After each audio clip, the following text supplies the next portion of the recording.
Halo mahasiswa Bapak yang Bapak banggakan,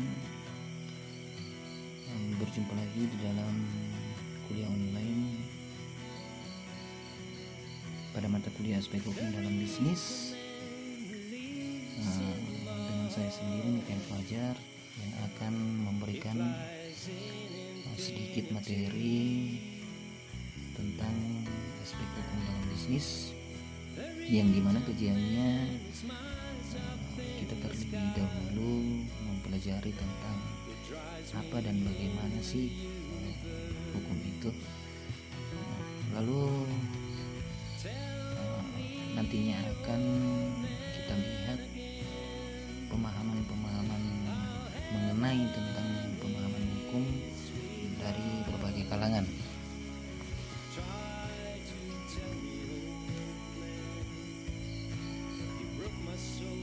Iya, pada pembahasan pertama mengenai tentang pengertian hukum. Namun sebelum kita mengetahui secara bersama-sama apa yang termaksudkan oleh hukum, maka dari itu kita harus melihat terlebih dahulu definisi tentang hukum. Nah, sebelum kita melihat definisi tentang hukum, muncul pertanyaan lebih awal bahwa apa sih yang dimaksud dengan hukum itu. Secara garis besar, secara gambaran umum, bahwa tidak lain halnya hukum adalah undang-undang yang mengatur dan membatasi kehidupan manusia. Nah, tetapi itu tidaklah cukup untuk memuaskan pribadi kita bahwa hukum itu seperti undang-undang. Nah, yang pasti bahwa hukum itu sangatlah luas. Dapat kita lihat di sini bahwa hukum itu bisa dilihat sebagai lembaga peradilan, bisa juga dilihat sebagai salah satu aparatur negara. Yang dimaksudkan di sini adalah kepolisian, hakim, jaksa, dan lain-lain. Nah, itu mengenai tafsiran atau gambaran umum tentang hukum. Namun pada umumnya bahwa definisi hukum ini merupakan larangan atau perintah. Nah, itu kesimpulannya bahwa apa yang tidak boleh dan apa yang boleh kita lakukan. Dari pemahaman ini, hukum itu tidak ada penjelasan yang lebih detail menjelaskan tentang apa dan seperti bagaimana hukum ini, karena di kalangan masyarakat luas banyak pemahaman mengenai tentang hukum. Nah, maka dari itu untuk menjawab pertanyaan tersebut ada dan banyak rupa rumusan dan definisi yang diketengahkan. Nah, di antara definisi-definisi yang dimaksudkan ini, satu definisi dengan definisi yang lainnya pasti berbeda-beda. Nah, oleh karena itu banyaknya jawaban terhadap pertanyaan mengenai tentang hukum disebabkan oleh salah satunya sangat luasnya lapangan hukum. Nah, sehingga sekarang belum ada rumusan bagi hukum yang dapat diterima oleh semua kalangan pihak. Nah, maka dari itu menurut para kalangan ilmuwan mengatakan bahwa definisi hukum itu merupakan sesuatu hal yang tidak mungkin disepakati. Artinya bahwa tidak ada seorang pun yang bisa merumuskan hukum yang bisa diterima di kalangan masyarakat, karena masing-masing orang akan menafsirkan hukum itu berbeda-beda sesuai dengan situasi yang ditempatinya. Nah, seperti itu. Maka dari itu sangatlah jelas di dalam pembahasan ini bahwa didukung oleh para kalangan ilmuwan. Nah, mengapa ada definisi menurut kalangan ilmuwan mengenai tentang hukum? Karena begitu kompleksnya dan masing-masing orang menafsirkan hukum itu berbeda-beda. Nah, kita lihat definisi hukum menurut kalangan ilmuwan yang sampai sekarang masih dipertahankan dan sampai sekarang masih diakui pengakuan hukum itu adalah seperti yang dimaksudkan. Nah, oleh karena itu kita akan melihat beberapa penemuan, beberapa pendapat bagi kalangan ilmuwan hukum menafsirkan hukum itu seperti bagaimana. Yang pertama kita akan melihat penafsiran hukum dari Van Kant. Nah, Van Kant mengatakan bahwa hukum itu adalah keseluruhan peraturan yang hidup bersifat memaksa untuk melindungi kepentingan manusia di dalam masyarakat. Jadi dapat kita simpulkan bahwa menurut Van Kant ini hukum itu bersifat memaksa, tetapi dalam paksaan itu tentulah memiliki nilai makna timbal balik daripada sifat paksaan itu, yaitu untuk melindungi kepentingan kita di dalam masyarakat. Nah, berbeda dengan penemuan atau tafsiran hukum menurut Lebensbergen. Ia menyatakan bahwa hukum itu merupakan peraturan perbuatan manusia di dalam masyarakat, dan berbeda dengan Aveldorn, dan kemudian berbeda pula dengan ilmuwan hukum yaitu Kantorowicz. Nah, inilah gambaran yang diketengahkan, inilah pertunjukan bahwa hukum itu merupakan sesuatu hal yang tidak mungkin disepakati dalam suatu rumusan yang jelas. Nah, dapat kita lihat di sini bahwa ini hanya sebagian saja, dan masih banyak kalangan ilmuwan yang mengemukakan tentang hukum, dan itu masih benar adanya. Nah, kemudian karena sangat luasnya lapangan hukum, maka dari itu aliran positivisme juga berpandangan bahwa ia hanya mengakui hukum itu yang dibuat oleh negara. Jadi selain hukum yang tidak dibuat oleh negara, ya dia tidak mengakui itu sebuah hukum. Nah, yang hanya diakui oleh aliran positivis adalah hukum yang dibuat oleh negara. Nah, aliran positivis ini berasal dari ajaran sosiologis yang dikembangkan oleh seorang filosof Perancis yang bernama Auguste Comte pada tahun 1798 sampai 1857. Nah, inilah yang kemudian menjadi sistem dalam menata hukum, bahwa hukum itu sangatlah kompleks. Nah, kita melihat sekarang pandangan aliran positivis yang mengikuti aliran positivis ini, bagaimana pandangannya tentang hukum. Nah, yang pertama kita akan lihat dari salah satu yang mengikuti aliran positivis, yaitu John Austin. Ia menyatakan bahwa hukum itu adalah perintah dari penguasa.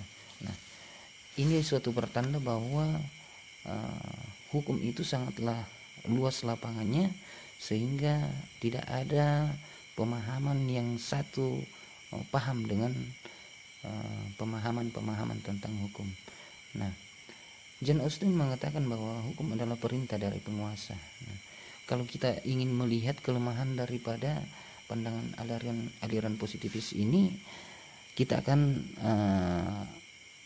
mempunyai asumsi bahwa iya, kita bisa saja menerima undang-undang atau hukum yang dibuat oleh negara, sebab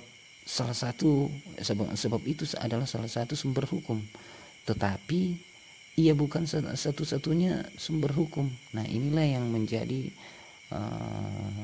kelemahan dari pada pandangan John Austin ini. Nah, sedangkan menurut pandangan aliran positivis yang lainnya, bahwa ia mengemukakan hukum adalah perintah dari manusia dan tidak ada hubungan mutlak penting antara hukum dan moral. Nah, Profesor Hart ini mengatakan bahwa hukum adalah perintah dari manusia, bahwa manusialah yang diatur oleh hukum. Maka dari itu dikatakan bahwa tidak ada hukum jika di tempat tertentu tidak ada manusia. Nah, berdasarkan pemahaman tersebut berlakulah adigium yang menyatakan bahwa ada hukum, ada masyarakat, atau biasa disebut dengan istilah hukum iubi ius, iubi societas. Nah,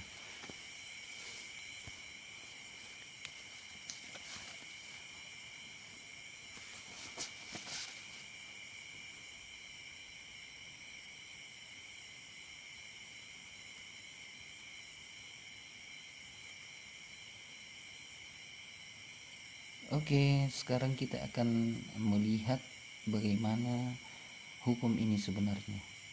Nah, kita akan masuk ke dalam pembahasan hukum sebagai norma sosial. Nah, ini merupakan lanjutan daripada pemahaman pembahasan hukum tadi, bahwa tidak ada hukum yang diketengahkan lebih jelas. Nah, maka dari itu kita akan mempelajari hukum merupakan norma dari bagian sosial.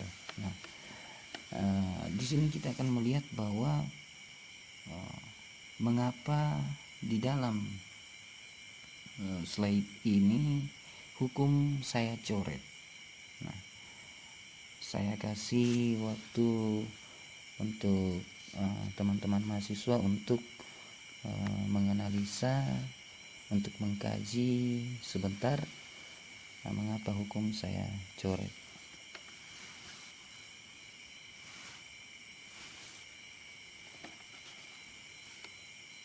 Oke, saya rasa teman-teman mahasiswa sudah ada bayangan sedikit mengapa hukum saya coret. Ya, tidak lain halnya hukum saya coret karena hukum itu disetarakan dengan norma. Nah, apa yang ditanamkan di dalam sebuah daerah, sebuah lingkungan sosial, lingkungan masyarakat, tidak lain halnya adalah norma. Nah, norma ini disetarakan atau disejajarkan dengan hukum. Karena mengapa? Kita bisa lihat di sini. Nah, ia merupakan tindakan yang merupakan aturan untuk menentukan juga perilaku. Nah, mana yang baik, mana yang buruk, apa yang boleh dan apa yang tidak boleh, itu disetarakan dengan norma. Nah, dengan mengetahui bahwa norma ini mengatur perilaku dengan tujuan untuk ketertiban sosial dan keberlangsungan kehidupan di dalam masyarakat. Nah, itulah sehingga mengapa hukum ini saya coret, karena itu disetarakan dengan norma. Nanti kita akan melihat norma-norma apa saja yang berlaku di dalam sebuah masyarakat. Nah, bagaimana perwujudan norma itu? Nah, perwujudan norma sosial di dalam masyarakat bahwa ia merupakan seperangkat petunjuk yang berisi larangan, sama dengan undang-undang misalnya. Dia merupakan seperangkat petunjuk dan isinya tentunya larangan. Nah, larangan atau anjuran dan perintah tentang bagaimana individu anggota masyarakat harus bertingkah laku di dalam masyarakat itu sendiri. Nah, itu untuk kajian norma yang disetarakan dengan atau yang disamakan dengan hukum.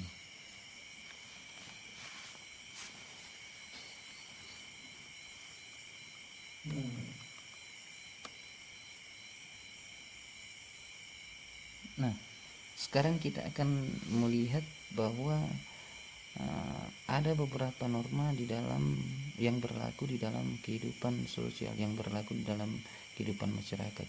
Ada yang sifatnya universal, tetapi ada juga yang norma yang relatif yang hanya berlaku bagi masyarakat tersebut. Nanti kita akan membagi mana yang bersifat universal, artinya mengikat bagi semua orang, dan mana yang hanya berlaku bagi tiap-tiap masyarakat tertentu. Nah, ini dikatakan bahwa norma sosial pada dasarnya bisa dibedakan menjadi 4 bagian. Yang pertama, kita akan membahas satu-satu. Ada norma agama atau biasa disebut dengan religious norm, dan yang kedua ada norma susila atau norma atau moral. Yang ketiga ada norma kesopanan. Yang keempat ada norma hukum. Nah, lalu pertanyaannya sekarang bahwa bagaimana sifat atau bagaimana karakter daripada masing-masing norma ini, dan apa sanksi-sanksi daripada norma ini ketika norma-norma ini dilanggar dalam sebuah masyarakat atau kelompok. Nah, kita akan melihat bahwa secara sifatnya norma agama dan norma susila ini ia bersifat otonomus. Nah, otonomus atau biasa dalam pemahamannya dia bersifat independen atau mandiri. Nah, jadi sifat daripada norma agama dan norma susila ini ya bersifat otonomus. Nah, nanti kita akan jelaskan bagaimana sanksi daripada kedua norma ini ketika itu dilanggar dalam masyarakat. Oke, jadi itu norma agama dengan norma susila. Nah, kemudian norma kesopanan dan norma hukum ia bersifat heteronom atau heteronomos. Nah, ini bersifat dapat dipaksakan. Nah, dapat dipaksakan oleh siapa? Bisa juga dapat dipaksakan oleh kekuasaan negara. Nanti kita akan melihat sanksinya seperti bagaimana supaya bisa kita mengerti secara bersama-sama. Nah, ya sekarang kita akan melihat sanksinya. Sanksi daripada norma agama adalah kemarahan supranatural. Nah, kemarahan supranatural ini tidak ada seorang manusia pun yang bisa memberikan sanksi, baik itu pemerintah, penguasa, ataupun individu di dalam masyarakat. Yang bisa memberikan sanksi terhadap norma agama, yang paling mempunyai kuasa memberikan sanksi terhadap pelanggaran norma agama adalah dari Yang Maha Kuasa, artinya kehendak Tuhan. Nah, mungkin sanksi yang paling terberat di dalam kemarahan supranatural ini kita akan dijerumuskan ke dalam misalnya neraka, misalnya kalau kita berbohong mengenai tentang yang berbicara tentang agama. Itu kemarahan supranatural, sehingga ya sifatnya itu yang saya katakan tadi bahwa sifatnya ini independen atau mandiri, jadi timbulnya dari diri sendiri, nah bukan dari orang lain. Oke, jadi itu. Kemudian norma susila. Nah, norma susila ini sanksinya yaitu kemarahan atau kegelisahan nurani. Nah, itu sanksi daripada norma susila. Misalnya ada yang melanggar susila, misalnya ia akan merasa menyesal, ia akan merasa malu, ia akan merasa dikucilkan oleh masyarakat. Jadi rasa kemandirian di dalam sebuah kelompok itu sudah hilang. Nah, jadi inilah yang saya katakan tadi bahwa ini masih bersifat independen atau bersifat mandiri atau timbulnya dari diri sendiri. Nah, seperti itu. Kemudian sanksi daripada sanksi daripada norma kesopanan yang bersifat heteronom atau heteronomous, atau ini sanksi yang dapat dipaksakan. Nah, norma kesopanan sanksinya adalah misalnya kecaman publik. Nah, kecaman publik yang dimaksudkan ya mungkin kita akan dihina di dalam masyarakat. Jadi masyarakat yang akan memberikan sanksi, beda dengan kegelisahan nurani tadi, bahwa sanksinya itu kita akan, ketika kita melanggar norma susila, kita akan dengan sendirinya merasa menyesal, merasa dikucilkan oleh masyarakat. Nah, berbeda dengan norma kesopanan di dalam masyarakat, ketika itu dilanggar kita akan merasa kita akan dikucilkan juga. Nah, merasa dikucilkan dan pasti kita akan dihina di dalam sebuah kelompok atau masyarakat, dihina, dicaci maki dan lain sebagainya. Nah, kemudian norma hukum. Norma hukum ini saya rasa ini sangat jelas bahwa sanksinya sesuai dengan sifatnya tadi, ia bersifat heteronom atau heteronomous, dapat dipaksakan oleh kekuasaan negara, ya tidak lain di sini dikatakan bahwa konsekuensi hukum yang dikenakan oleh pemegang otoritas atau penegak hukum. Artinya bahwa ketika kita melanggar norma hukum, salah satu contoh yang paling sederhana, ya kita akan diberikan sanksi. Misalnya ketika kita melanggar hukum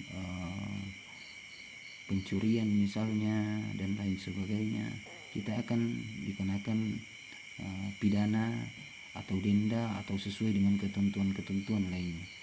Nah, itulah norma-norma yang ada di dalam sebuah masyarakat.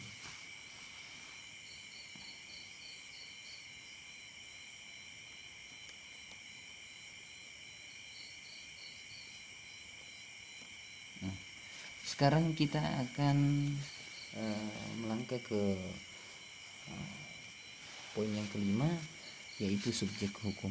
Nah, di sini dikatakan bahwa kalau hukum itu bersifat mengatur, lalu siapakah yang diikat oleh aturan hukum atau yang terikat oleh aturan hukum?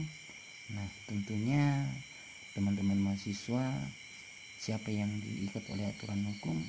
Tentunya kita sebagai subjeknya. Nah, maka dari itu dikatakan di sini bahwa yang diikat oleh aturan hukum adalah mereka yang bisa memiliki hak dan kewajiban di depan hukum, atau sering dikenal dengan pendukung hak dan kewajiban. Nah, di sini lebih jelasnya lagi bahwa secara garis besar subjek hukum adalah orang pribadi. Nah, kita ini ada teman-teman mahasiswa ini yang dikatakan sebagai orang pribadi atau natural person atau badan hukum, atau biasa dikenal dengan legal person.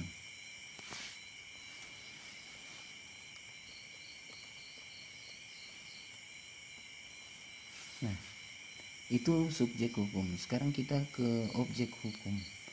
Nah, dikatakan bahwa objek hukum yaitu segala sesuatu yang berguna bagi subjek hukum. Nah, apa yang berguna bagi kita misalnya? Nah, di sini dikatakan bahwa segala sesuatu yang berguna bagi subjek hukum atau manusia atau badan hukum yang dapat menjadi pokok. Nah, pokok di sini dimaksudkan adalah objek. Objek suatu hubungan hukum. Nah, sekarang kita akan melihat bahwa bagaimana dan apa-apa saja yang termaksud dalam objek hukum. Nah, inilah yang kemudian dikatakan bahwa sesuatu yang berguna bagi kita, bagi subjek hukum. Jadi objek hukum itu kajiannya adalah yang pertama benda berwujud. Apa benda berwujud itu? Misalnya gedung, rumah, dan ada pula benda yang tidak berwujud, misalnya hak cipta dan atau hak merek. Nah, inilah yang kemudian dikatakan sebagai suatu kajian objek hukum, karena itu berguna bagi subjek hukum atau bagi kita sendiri. Kemudian tadi ada benda berwujud, sekarang ada benda yang bergerak. Nah, di sini katakan bahwa benda bergerak dapat dipindahkan dari tangan ke tangan. Nah, Misalnya apa? Dapat dipindahkan dari tangan ke tangan, misalnya kendaraan, nah dan lain sebagainya. Banyak benda bergerak yang dapat dipindahkan dari tangan si A dengan tangan si B. Nah, kemudian benda tidak bergerak.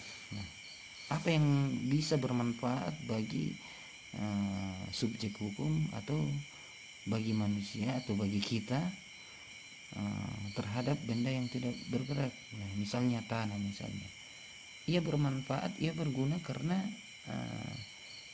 itu dapat membantu subjek hukum. Nah, seperti itu, misalnya sertifikat dan lain sebagainya. Nah, itu dapat dipergunakan untuk memenuhi kebutuhan apa yang kita butuhkan.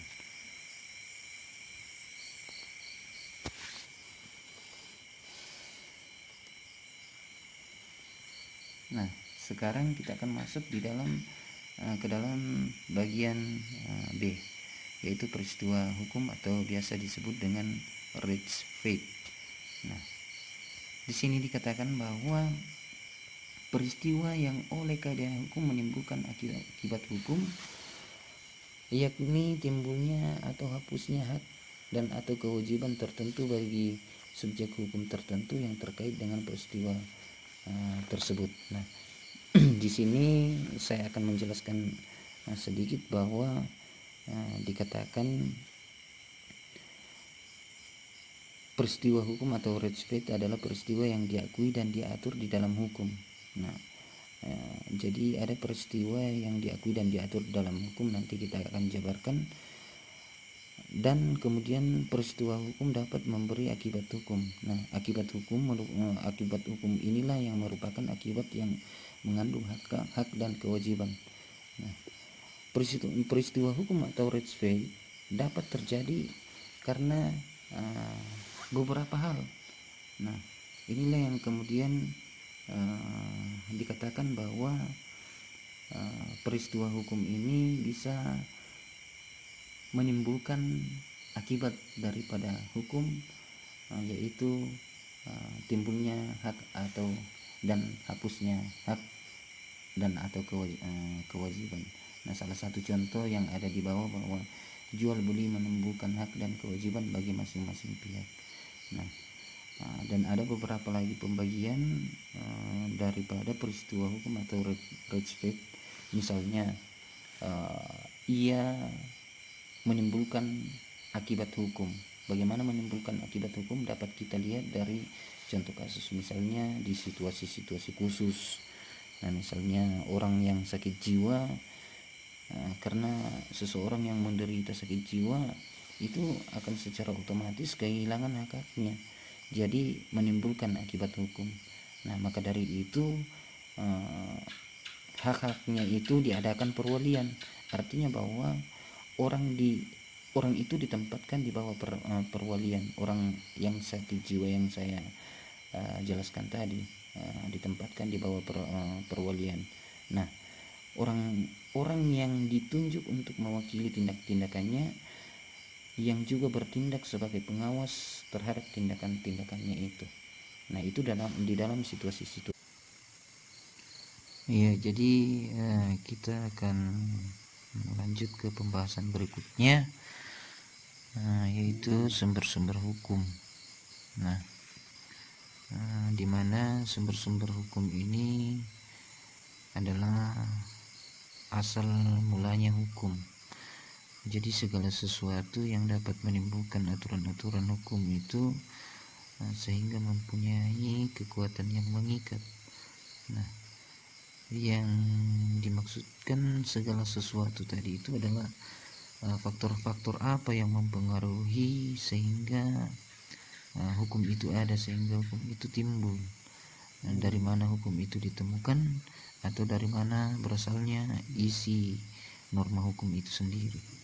Nah, namun sebelum mengetahui faktor-faktor yang mempengaruhi itu, ada dua sumber hukum pada dasarnya yang kita ketahui yaitu sumber hukum material dan sumber hukum formal.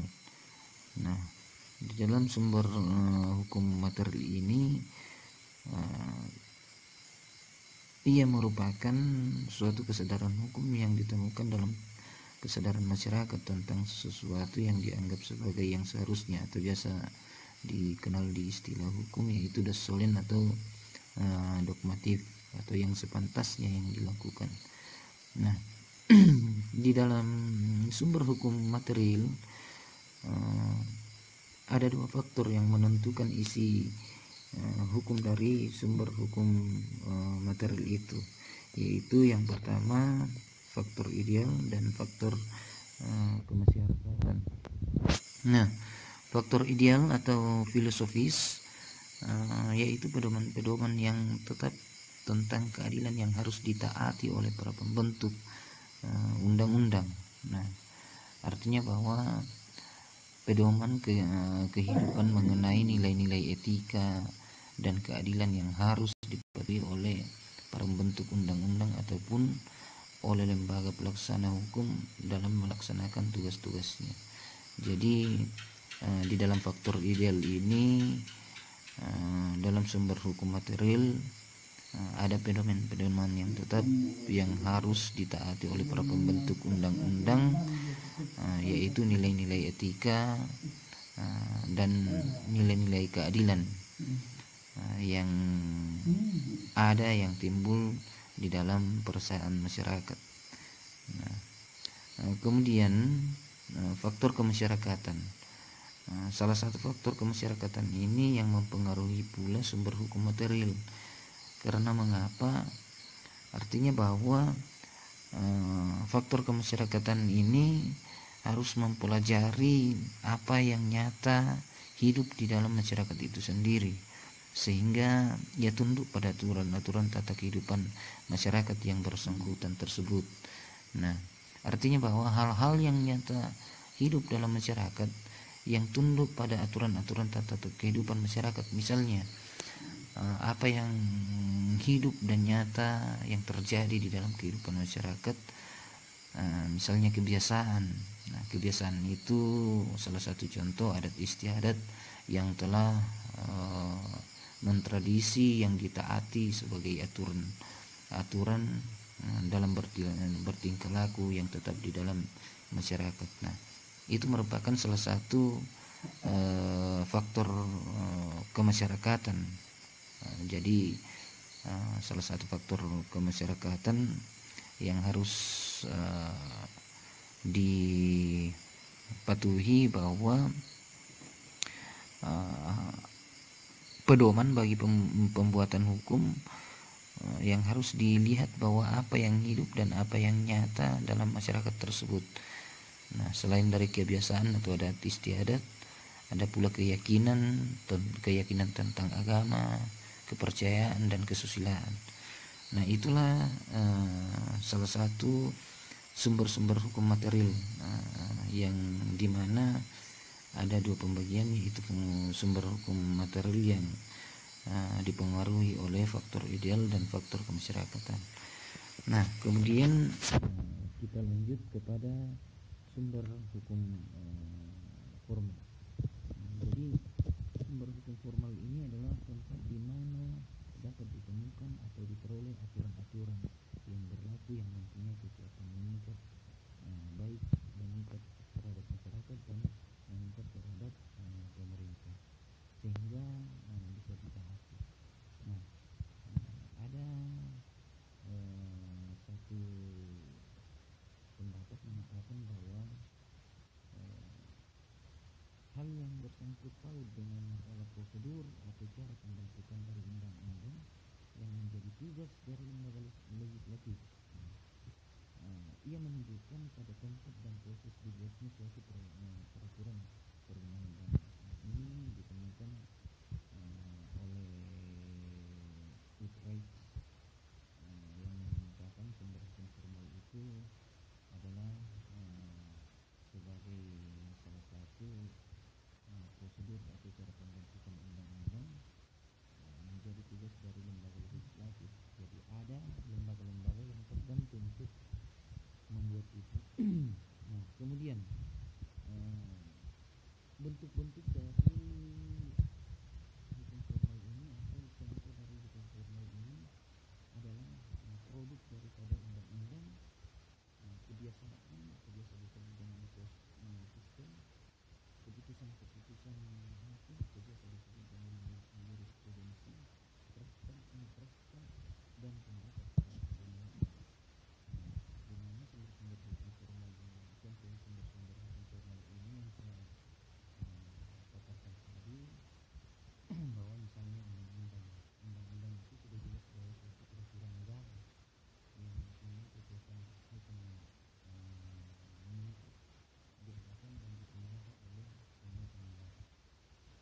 kemudian